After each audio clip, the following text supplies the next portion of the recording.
Selamat pagi saudara-saudariku yang dikasihi Tuhan. Hari ini 14 Maret 2023. Bacaan pertama diambil dari kitab Daniel dan bacaan Injil diambil dari Injil Matius. Sebelum kita merenungkan kedua bacaan yang Tuhan berikan kepada kita melalui gerejanya, mari kita memohon pertolongan Tuhan. Dalam nama Bapa dan Putra dan Roh Kudus. Amin.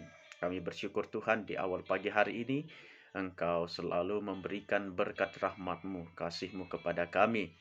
Dan kini kami akan merenungkan bacaan hari ini. Buka hati dan pikiran kami, semoga kami boleh memahami dan melaksanakannya di dalam kehidupan kami. Dengan pengantaran Kristus Tuhan kami. Amin. Bapa dan Putra dan Roh Kudus. Amin. Saudara-saudariku yang dikasihi Tuhan, ajaran Yesus pada hari ini mengajak kita untuk mengampuni bukan hanya 7 kali, tetapi sampai 70 kali 7. Artinya sampai tidak terbatas. Karena siapa yang mengampuni, maka dosa-dosanya akan diampuni. Hal inilah yang kita doakan di dalam doa Bapa kami. Ampunilah kesalahan kami, seperti kami pun mengampuni yang bersalah kepada kami. Karena apa juga? Karena Allah akan membalas setimpal dengan perbuatan kita. Sebagaimana kisah perumpamaan yang Yesus jelaskan di dalam bacaan Injil hari ini antara seorang raja dan hambanya yang memiliki utang.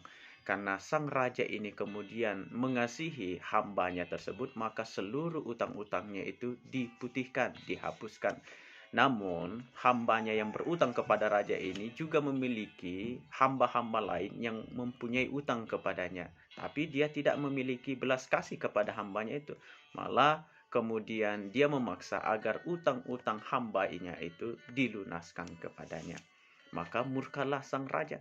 Karena sang raja itu mengasihi hambanya ini, tetapi hambanya sendiri itu tidak mengasihi hamba-hamba yang lain.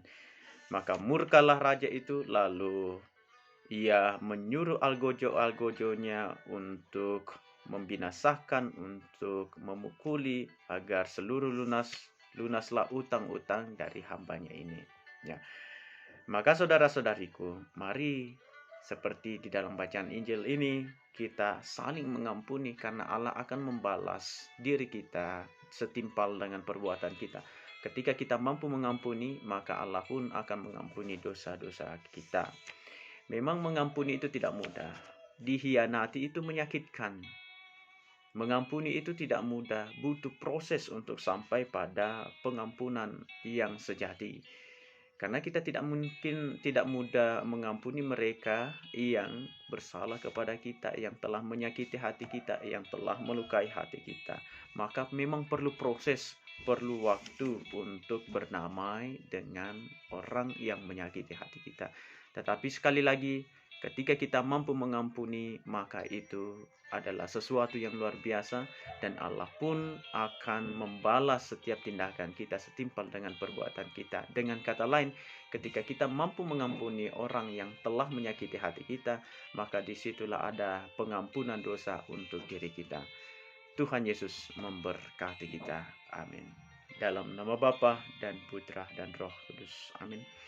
Tuhan, terima kasih atas sabdamu yang baru saja kami renungkan. Semoga sabdamu ini menjadi penuntun jalan kami untuk mampu mengampuni sesama yang telah melukai hati kami, yang telah berkhianati kepada kami. Mampukanlah kami ya Tuhan, ajarilah kami, dan inilah kami serahkan hidup kami kepadamu. Dengan pengantaran Kristus Tuhan kami. Amin. Bapa dan Putra dan Roh Kudus. Amin.